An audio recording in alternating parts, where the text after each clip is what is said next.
Está começando mais um Entre Chaves, o seu podcast de desenvolvimento de software. E hoje a gente vai falar sobre um assunto que está quente no mercado. A gente vai falar sobre MCP, Model Context Protocol, que foi um protocolo lançado pela Anthropic, que é a criadora aí do Cloud, e que foi lançado em novembro de 2024, mas que agora que deu um pouco mais de bafafá, nas últimas semanas que a gente tem ouvido falar mais sobre MCP, e o potencial mesmo desse protocolo. E para falar sobre isso, num episódio de novidades do mercado, que a gente tem adorado fazer, está aqui comigo o Ângelo. E aí, Fernandinha? E essa novidade é tão novidade que nem o próprio Claude sabe o que é MCP ainda direito, né? Tá alucinando bastante que a gente faz as pesquisas lá, então isso tá dificultando um pouco a nossa vida. Mas fizemos nosso dever de casa, vamos conversar um pouco aí. A gente voltou, na época aí dos Incas e dos Aztecas, que a gente lia a documentação, né? Não, Igor? O Igor também tá aqui com a gente para conversar um pouquinho desse assunto, né? Foi isso, Igor, que a gente teve que fazer, ler documentação. Perfeito.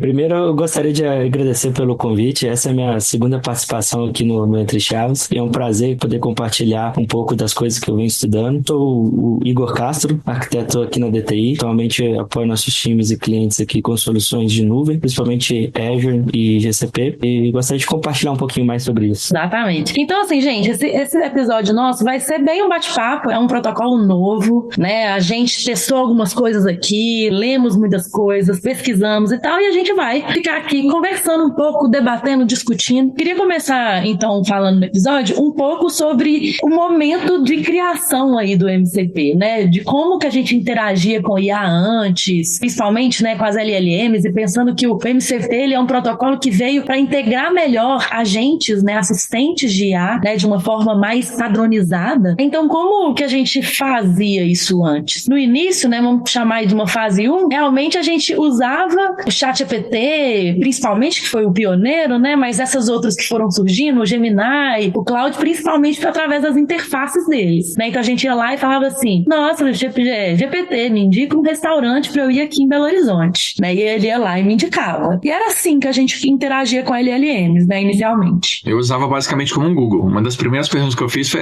qual que foi o campeão da Copa de sei lá das quantas, sobre futebol? Então ele respondia um pouco mais rápido que o Google. Era uma interação mais manual, sem muita integração com outros dados, com outros agentes e por aí vai. E também um outro uso, assim, que é bem comum, até galera aqui de desenvolvimento, É assim, fazer as perguntas, colocava um prompt com um contexto, esperava ali a resposta da LLM, ela me dava o trecho de código, me dava um exemplo ali, copiava esse passo, jogava na minha IDE para testar, para avaliar se realmente iria funcionar, Era algo bem mais manual, digamos assim. E já foi uma fase que já colhemos muitos bons frutos, Assim, já mudou bastante até como a gente programava também, Como você falou, Igor? Por mais que a gente ainda era um trabalho meio manual, que eu tinha que copiar código de um lado, depois copiar o código do outro, já fazia mais fácil do que eu ficar lendo 500 respostas do Stack Overflow, Ou procurando no Google a solução do bug que eu tô tendo aqui,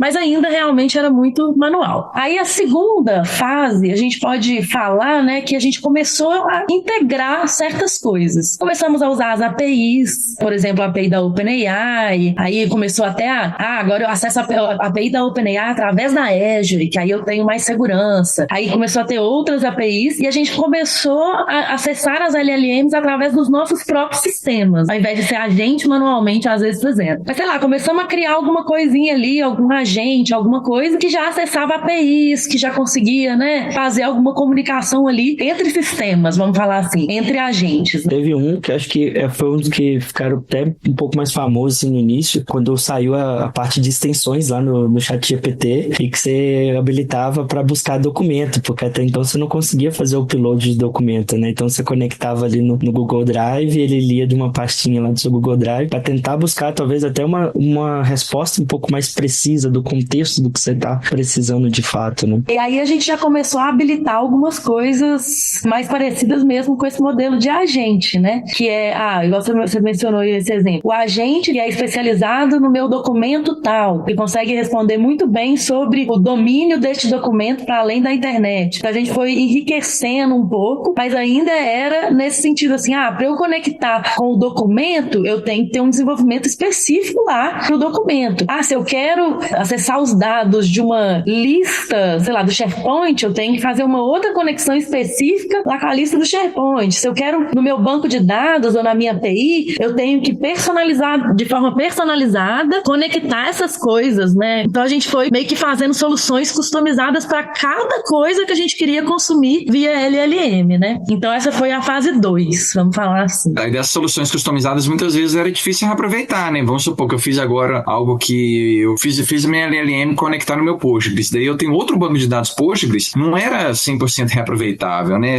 Porque a estrutura do banco é diferente, as tabelas são diferentes, só um exemplo básico assim, mas muitas vezes não era reaproveitável, você ia ter que, se você tivesse outro banco, mesmo que fosse o mesmo banco, você ia ter que reescrever código. Para cada integração seria uma lógica diferente, né? Exato. E aí veio o MCP, na terceira fase aí, que tem justamente esse objetivo de padronizar, né, assim como o nome já diz, né, que ele é um protocolo, né, então ele vem com esse objetivo de padronizar a comunicação, né, entre agentes, né, entre sistemas aí de assistente de IA. Então ele vem com esse objetivo e lá no próprio site da Anthropic, eles fazem esse paralelo como uma porta USB-C, como se fosse assim, né, eles falam que pense no MCP como uma porta USB-C para aplicativos de IA. Assim como o USB-C fornece uma maneira padronizada de conectar seus dispositivos a vários periféricos e acessórios, o MCP fornece uma maneira padronizada de conectar modelos de IA a diferentes fontes de dados e ferramentas. Então a Anthropic lançou em novembro de 2024 e hoje nós estamos em abril de 2025. Quando a gente fala em LLM, IA, tecnologia, cara, isso... Parece lento, né? Muito tempo, né? A impressão que eu tenho é que quando foi lançado, as pessoas não entenderam bem o potencial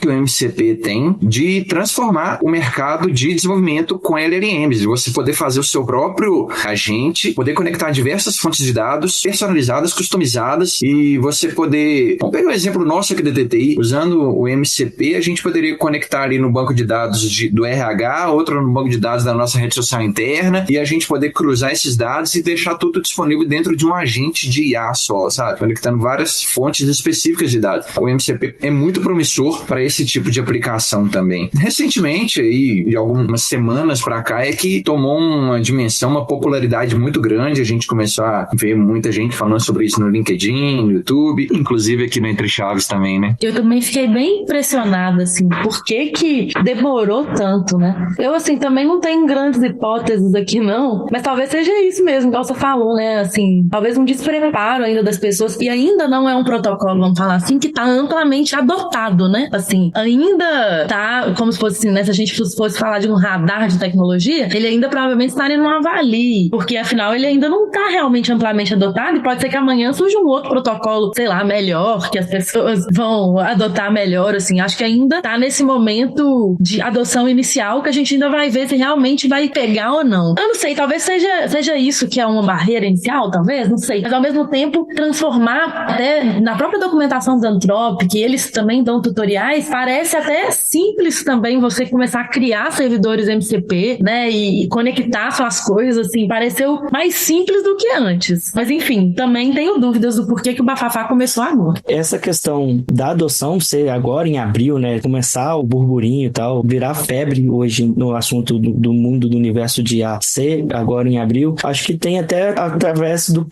da segunda etapa, que tem muitas empresas, muitos times ali, muitos desenvolvedores desenvolvendo ali umas ferramentas, desenvolvendo alguns plugins que precisaram de parar e falar assim, opa, peraí, agora eu tenho uma nova abordagem, eu tenho um novo conceito, será que eu preciso refazer alguma coisa, eu preciso mudar algo, assim, drástico da minha aplicação? E contrapartida, a gente tá vendo bastante, assim, a questão dos micro SaaS, do SaaS, utilizando dessa abordagem mais simples, dessa abordagem um pouco mais fácil de se integrar com esses sistemas para entregar uma resposta rápida ao negócio, né? Entregar um valor ali para os usuários. Um exemplo que eu vi estudando e pegando mais sobre o MCP, um dos hosts ali do dos clientes do N8N, é hoje uma plataforma muito utilizada dentro do microsas para fazer as soluções de no ou low code também, para simplificação, que ao invés de eu fazer um fluxo que eu preciso validar, eu quero trabalhar no microsas que vai trabalhar com minha agenda. Então eu tenho que ter uma lógica, uma conexão ali para criar o evento no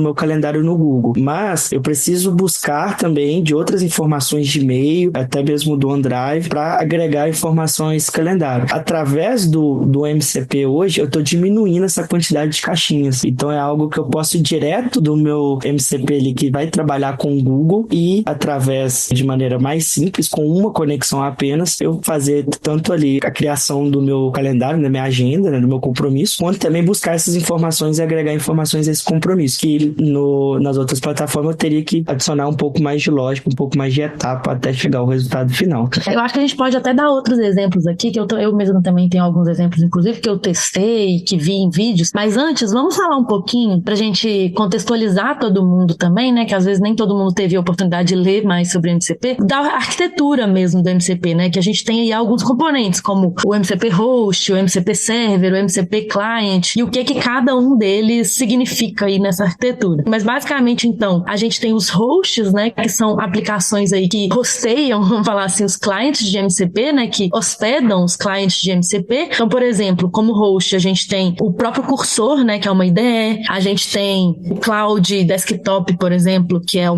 aplicativo do Cloud, só que desktop. Então, poderia ter um chatbot como host. E aí, cada um host, né, ele pode hospedar vários clientes, né, e cada cliente se liga a servidores MCP um a um. Cada cliente se liga, né, numa ligação um por um, num servidor MCP, e esse servidor executa outras ações e faz essa comunicação. E aí, quando a gente fala de servidor MCP, pode ser qualquer coisa, sei lá, sua API, um banco de dados, ou qualquer coisa que você consiga expor, né, via o próprio padrão aqui. Você consegue criar um servidor MCP e aí eles conseguem se comunicar, né, através desse padrão. Até eu queria trazer um pouco de informação, assim, que eu achei bem legal, que estudando sobre o assunto, cheguei até a encontrar alguns sites que hoje são marketplaces do MCP Server. Então você tem lá as suas opções. Eu quero conectar com o meu GitHub, quero conectar com bastante interessante, assim, pra gente que tá no mundo de desenvolvimento. Era uma extensão para que eu possa abrir o Google Chrome, e ao invés de eu ficar copiando os logs do console, ele já cai direto na minha IDE, estuda através do MCP. Então existem outras abordagens. Então você pode baixar esses MCP Server. Isso abre uma outra gama de possibilidades, porque agora você pode ter desenvolvedores, nós podemos ter empresas focando em criar marketplace e vendendo esse tipo de solução para que a gente possa utilizar isso dentro dos nossos hosts, né? Eu acho que para ilustrar melhor, assim, dá para citar alguns exemplos de hosts que a própria Anthropic já desenvolveu e disponibilizou, né? Por exemplo, eles fizeram servidores para o próprio sistema de arquivos, para Postgres, para o Google Drive, para o Git, para ferramentas para manipulação de navegadores, por exemplo, Puppeteer, Slack, Google Maps. Todos esses já são servidores MCP que já estão desenvolvidos, já estão prontos lá no site da Anthropic. É só pegar lá, baixar e usar praticamente, né? Então, isso é um pouco para ilustrar o que eles já fizeram, mas como o Igor estava falando, isso abre um novo mercado para desenvolver servidores MCP e poder conectar em qualquer lugar. O Mercado Livre, por exemplo, pode desenvolver o MCP deles e facilitar. A gente pode pedir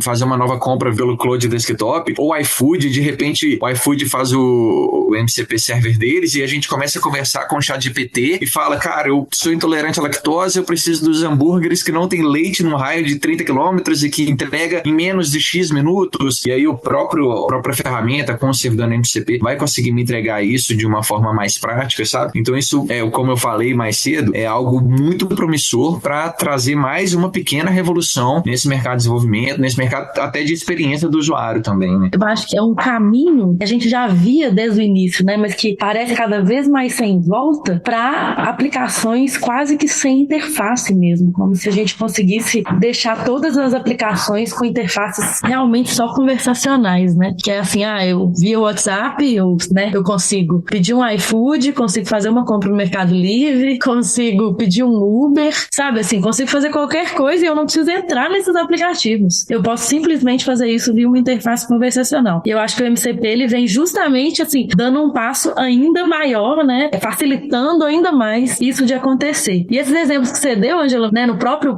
GitHub, né? Que tem aqui, né? Alguns exemplos da própria Anthropic, né? De Model Context Protocol, do próprio MCP. Tem um projeto de servers aqui que tem todos esses exemplos e tem como você conecta. Então, aqui, como você falou, tem o próprio GitHub, tem Google Drive, Google Maps, SQLite, Slack, Redis, isso tudo já é oficial. E tem muitos e muitos outros que são já de empresas terceirizadas desenvolvendo, né? Aí aqui tem Gmail, tem Spotify, tem mais 1 milhão de outras coisas. Airbnb já tem aqui um MCP para você buscar casas, apartamentos, o que você quiser no Airbnb e ter detalhes. Ainda você não consegue alugar, mas você já consegue fazer a busca. Enfim, tem muita coisa aqui que já começa a facilitar, né? Aí eu vou até entrar um pouquinho no exemplo. Eu fiz aqui um exemplo conectando no meu GitHub pessoal. Basicamente, eu tenho o cursor, né? E eu peguei a documentação aqui do servidor MCP do GitHub, peguei a minha chave personal, né? O meu personal token do GitHub, coloquei lá certinho. É muito, muito simples. O próprio cursor, ele também tem um botão que é assim, Add MCP Server. Aí você clica e ele abre tipo um JSON e você adiciona, tipo assim, é simples como eu tô falando. E aí ele já consegue te disponibilizar um tanto de função para ele chamar. E no meu exemplo aqui, aí eu vou até fazer um disclaimer, porque parece que o cursor tá dando uns pau aí com essa parte de MCP que eu não consegui de primeira. Eu tive um problema que deu um client close, mas é porque eu não tinha um Node instalado na minha máquina, né? Como eu não programo muito no dia a dia, eu não tinha o Node instalado, então ele deu pau, mas ele não me indicava qual que era o problema. Aí pesquisei na internet, consegui, deu tudo certo. E aí, o legal aqui que eu acho desse MCP Server é que ele mostra justamente quais são as tools, né, as funcionalidades, as ferramentas que esse servidor me permite fazer. Então, no caso do GitHub, a minha chave, né, que eu criei lá, eu criei com uma permissão bem grande em muita coisa lá. Então, por exemplo, ele me expõe aqui que eu tenho a opção de fazer um search nos repositórios, de dar um push em files, de criar issues, de criar pull request, de fazer fork nos repositórios, de criar branch, de pegar um pull request, enfim, eu tenho acesso a basicamente todas as funcionalidades que o GitHub me dá. E aí, o que eu fiz aqui localmente? Eu pedi para ele criar uma aplicação, eu falei assim,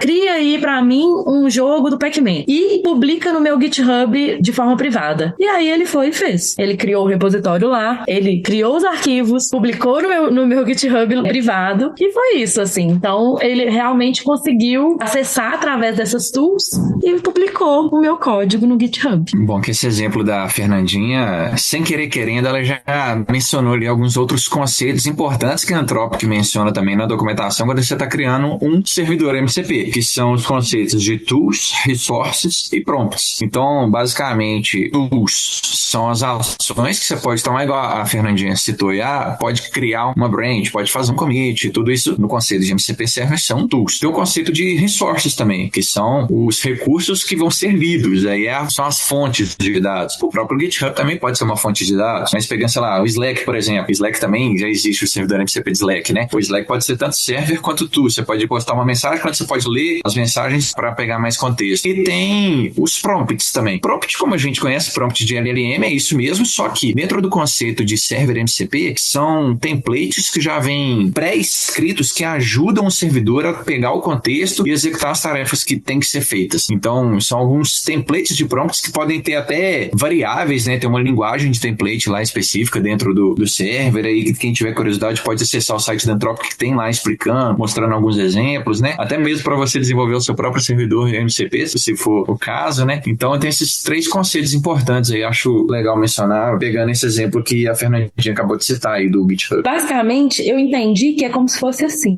host, né, ele instancia lá, por exemplo, eu quero usar uma interface, né, conversacional para, por exemplo, obter o status do meu pedido. Eu vou lá e falo assim, qual é o status do meu pedido 1, 2, 3? Aí, o que acontece por baixo dos panos no caso do MCP? Ele vai lá, ele fala, beleza, você tem, por exemplo, um MCP Server do seu banco de dados, da sua API, que você disponibiliza esse tipo de informação. Quais são as tools que esse MCP Server disponibiliza? Ele disponibiliza aqui um, sei lá, get do pedido, ele disponibiliza aqui um create pedido, ele disponibiliza, e aí ele disponibiliza diversas funcionalidades funcionalidades ali. E aí ele vai e manda para a LLM para falar assim, qual dessas funcionalidades que parece ser o que essa pessoa aqui quer? Parece ser a GET pedido. Então executa a GET pedido lá no MCP Server e manda ver. Aí executou o GET pedido, retornou lá o pedido, o meu status lá no meu pedido, que é em processamento. Aí vai lá, manda para a LLM de novo, que organiza a resposta e vai falar assim, o seu pedido está no status em processamento desde a data X. E te retorna na sua interface, no seu host. Entendo que é mais ou menos este o fluxo que acontece por baixo dos panos no MCP. Eu entendo que é exatamente isso também. Aí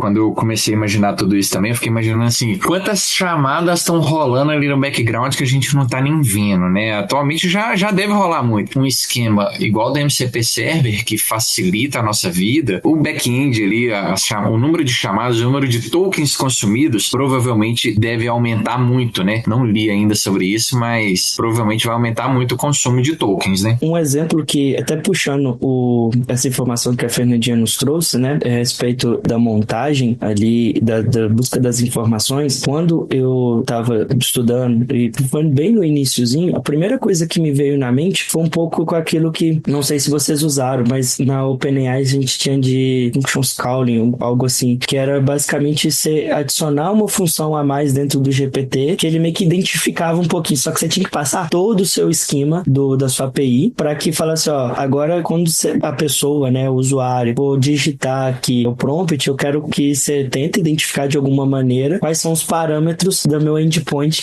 do qual você vai passar, que você vai fazer essa integração. A ideia deles lá atrás, pelo menos até onde eu entendi, seria parecido com essa do MCP. Agora, confesso que eu não sei dizer, assim, o que fez com que do OpenAI não desse certo, não chegasse para de fato acontecer o do MCP. Voltando aos exemplos, né, de utilização de MCP, eu também tentei fazer via cursor a integração com o Google Maps, com a API do Google Maps. Basicamente, eu estava querendo encontrar, por exemplo, eu queria que ele me falasse uma rota entre a minha casa e um restaurante, por exemplo. Eu comecei perguntando qual que é um bom restaurante de BH, ele me sugeriu. Eu falei, me desenha a rota entre a minha casa, que é o endereço tal, até esse restaurante. Só que aí, assim, primeiro que eu falei já, né, que o cursor, ele dá uns pau de vez em quando, com a integração com o MCP ainda. Então, a primeira vez que eu conectei o MCP Server do Google Maps, ele deu o Client Closed também. Aí eu tive que fechar o cursor, fechar todas as tarefas, né, finalizar as tarefas do cursor, abrir de novo e aí funcionou. Aí, beleza. Só que aí eu tenho também, da mesma forma que no GitHub, eu também tenho uma chave, né, que você tem que gerar lá junto com o Google Cloud. Aí gerei essa chave, mas ele fica me falando aqui que eu não tô autorizada a fazer isso de jeito nenhum. Então, esse eu tentei, né, um pouco antes aqui da gravação também, e não consegui acessar de fato. Mas acredito que uma hora vai dar. Eu li isso na internet, algumas pessoas falando que o cursor realmente tem alguns problemas ainda de conexão com o MCP. Enquanto o Cloud Desktop, por exemplo, já não tem tanto. Ou o Windsurf também, né, que é outra ideia também integrada com IA, também não tem tanto. E aí, uma pessoa aqui da DTI, né, que eu já mencionei aqui várias vezes o nome dele, que é o Arthur Gomes, ele também me mostrou que ele fez um MCP utilizando o Cloud Code e o JetBrains. Basicamente, ele utilizou o Cloud Code sendo, né, o host e o client, né, e com o JetBrains e os arquivos que ele tinha do projeto dele, ele conseguiu criar um server MCP para que o Cloud Desktop pudesse conectar. Então, é como se ele tivesse criado um Copilot integrado à ideia dele, só que com as coisas separadas, né, não é exatamente integrado à ideia. Ele me mostrou dividindo tela, com o Cloud Desktop no lado direito, o código no lado esquerdo. E ele conseguindo realmente ler todos os arquivos dele e fazer coisas assim como, né, igual o Copilot qualquer. E realmente, se eu não me engano, tá? Salvo engano, ele conseguia, inclusive, editar arquivo e tudo mais, justamente porque o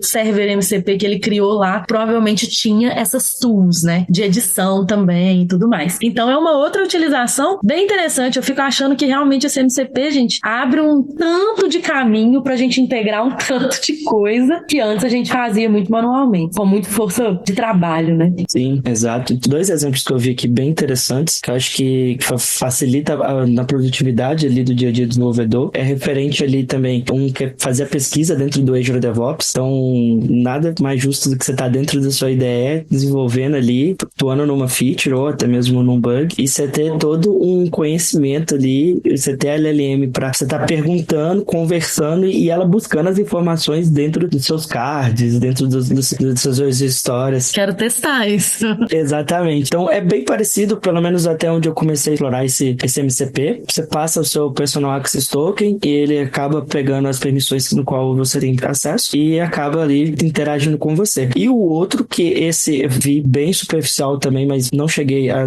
nem testar, nem tentar configurar, mas quando eu vi a primeira vez eu falei, opa, esse aqui dá uma ideia bem bacana, que é basicamente o Figma, porque hoje a gente temos ali testes para fazer testes de interface, para ver se está funcionando, se o código, se a página está carregando com as informações necessárias e tal, mas e se a gente fazer uma contrapartida e fazer uma análise assim, ó, o que foi feito pelo design versus o que foi entregue. Então, você gerenciar screenshot, é possível fazer através das funcionalidades do navegador, da máquina, e começar a comparar, além de assim, olha, o botão funciona, mas o botão tá centralizado e tá vermelho, tá certo. Então, assim, abre várias outras possibilidades para o desenvolvedor e traz a produtividade e qualidade, né, desde o início, que aí a gente pode garantir isso no momento do desenvolvimento, sem ter que fazer isso em outras etapas. E tem um outro exemplo aí também que o Igor citou aí da Azure, mas tem um exemplo que até que eu e o Igor, a gente viu junto esse exemplo de pegar um server MCP da Azure e pedir ele para criar os próprios recursos, como se fosse um Terraform, mas usando linguagem natural ali, sabe? Então,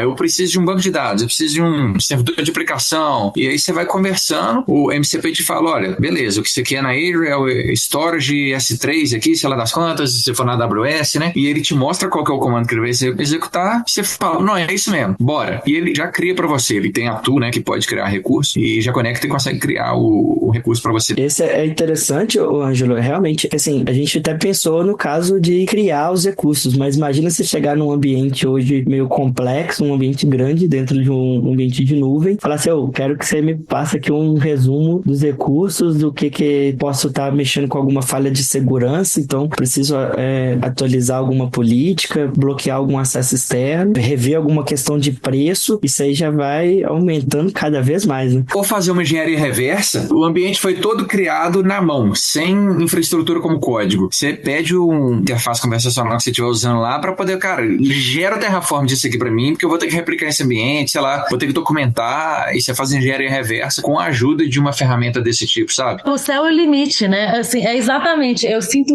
exatamente isso. É bem o que a gente falou no início, né? No início da nossa interação com LLMs, tudo era muito manual. E a gente vai cada vez mais reduzindo esses passos manuais. E o MCP, ele traz uma possibilidade de você realmente reduzir muito as etapas manuais, né? Então, assim, no dia a dia do desenvolvedor, desenvolvo uma tarefa, por exemplo, já conecto meu banco de dados, já lê o esquema, já sabe o que tem, já sabe como é que eu faço query, já sabe tudo, por exemplo, usando o MCP Server com banco de dados.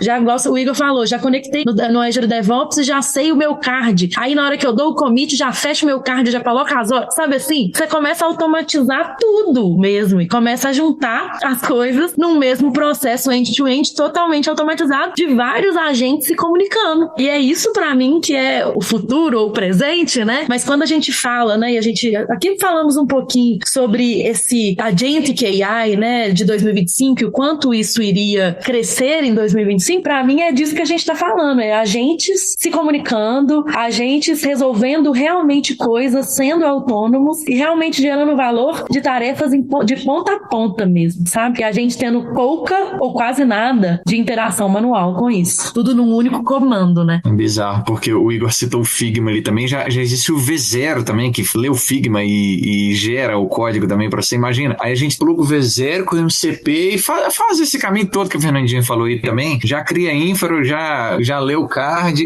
do Azure DevOps, já lança as horas, que vai ser hora automatizada, né? É, doideira. Eu acho que o céu é o limite. Mas uma coisa que quando eu tava lendo mais sobre MCP, né, estudando um pouco mais, eu fiquei na dúvida, era justamente a diferença entre o MCP e o RAG. Que o RAG é o Retrieval Augmented Generation. E a diferença, porque quando você vai pensando, poxa, então eu consigo, sei lá, plugar o meu cloud desktop, por exemplo, no meu banco e conversar com ele. Pra que então que eu vou usar um RAG, uma estratégia assim, pra fazer a mesma coisa? E aí eu fui lendo e fui vendo mais que o MCP, né, como a gente já tá o tempo inteiro aqui falando, é um protocolo, né, uma forma de padronizar interações, forma de padronizar comunicação entre agentes. E o RAG é mais uma técnica de aumentar o contexto da LLM com o seu contexto privado, né, com o contexto que você quer. Então, eu acho que é muito mais isso que eu tô falando aqui, né? Às vezes eu fiquei com um pouco de dificuldade de deixar isso de forma prática. Mas conceitualmente falando, o RAG é uma técnica, né? Que eu acabei de dizer, e o MCP é um protocolo. Mas na prática, às vezes isso ficou meio confuso pra mim, assim. Eu fiquei tipo, por que eu vou continuar usando RAG então se eu posso usar MCP? Vocês viram alguma coisa? Vocês leram coisa sobre isso? Tive essa dificuldade de diferenciar também e eu entendi que a gente pode implementar um RAG usando MCP na prática. O RAG tem a intenção,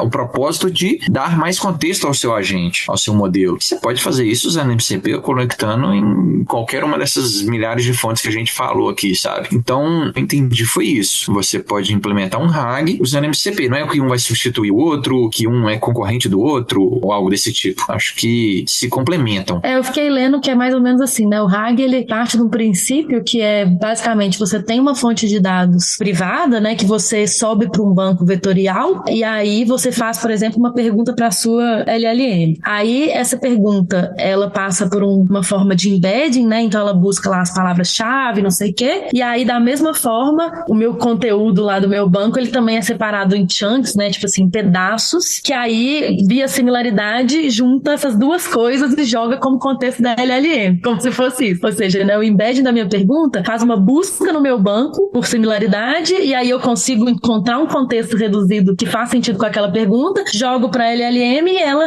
decide lá o que ela quer me responder, dada a minha pergunta e dado o contexto que eu mandei. Isso é mais ou menos a técnica do RAG. E aí, assim, talvez a diferença também esteja nisso, assim, porque o MCP, ele parte mais desse pressuposto que eu tô acessando a ação no geral, né? Que é tipo assim, eu fiz uma pergunta e essa pergunta gerou uma ação na minha API, de ir lá e fazer uma consulta na minha API, que é diferente do RAG, que também, que esses dados, né, no meu banco vetorial, eles são dados, sei lá, não são dados quentes, né? Não são dados em tempo real, estão lá no meu banco vetorial. Eu acho que da forma simplificada, teria assim, o RAG me dê mais conteúdo confiável para me gerar uma resposta melhor para o usuário, para a pessoa, e o MCP, assim, me dê as ferramentas para que eu possa agir com base do que eu recebi de prompt, sabe? Talvez poderia ser algo nesse sentido. É exatamente isso, e aí tem a ver com o momento que vai acontecer esse aumento de contexto do modelo ali, né? Porque todos os dois estão querendo aumentar o contexto para melhorar a resposta pra gente, todos os dois, é isso. Só que o RAG,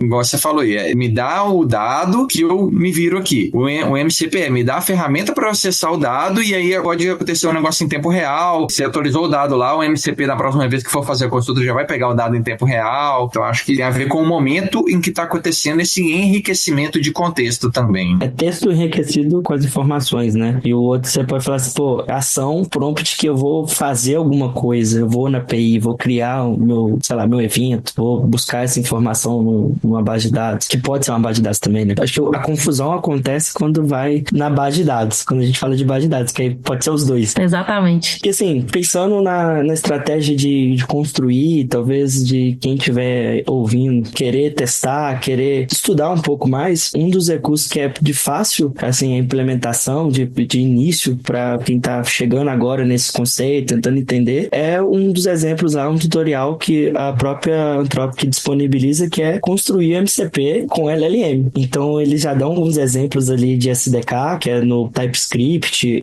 ou Python, e alguns prompts que você já consegue construir o seu MCP, já com alguns exemplos e através da LLM, sem estar ali trabalhando com código, com coisas complexas para já testar e construir o seu próprio MCP Server, MCP Client. É legal que além de usar os prompts, as próprias LLMs estão facilitando muito a nossa vida para criar os nossos próprios MCP Servers, né? Já tem alguns prompts que é o seu, por uma coisa customizada, que só tem a sua empresa, sei lá, você consegue criar facilmente. LLM ajudando a gente construir ferramentas para melhorar a própria LLM no dia a dia. Exatamente. Assim, eu achei bem doideira também. E é isso, né? Facilitando tudo. E assim, eu ainda não criei um server mesmo, né? Como eu falei, eu só conectei o meu cursor a servers já existentes, né? E vi que é muito fácil. Mas eu vi mesmo no tutorial, né, da própria Anthropic lá no próprio site oficial, que eles têm, né? A forma de fazer e tal, e você consegue, parece, de forma fácil. É o próximo passo, quero testar como fazer um servidor. A Anthropic tá planejando algumas coisas interessantes no roadmap, de ter mais conectividade entre os clientes, de colocar streaming também dentro do seu servidor servidores, então você pode conectar na sua fonte de dados e buscar mais dados o tempo todo. Não sei exatamente como que isso vai funcionar, mas quem sabe daqui a um tempo a gente vai ter mais um episódio aqui no Entre Chaves falando dessas novidades e a gente já vai ter construído os nossos próprios MCP servers também, né? Exatamente. Bom, gente, então é isso, assim, discutimos aqui, falamos da nossa experiência, como eu falei, né, no início, é um protocolo novo, ainda não tem uma ampla adoção, mas é legal a gente compartilhar as nossas experiências, que a gente também tá testando, a gente também tá aprendendo, e é isso, espero que vocês que estejam nos ouvindo até agora tenham aprendido aí um pouquinho e estejam principalmente inspirados a testar o MCP, o protocolo, né, e criar servers MCP e conectar com servers MCPs. E é isso. Até a próxima, pessoal. Valeu. Tchau, tchau. Valeu, pessoal. Até a próxima. Valeu, obrigado.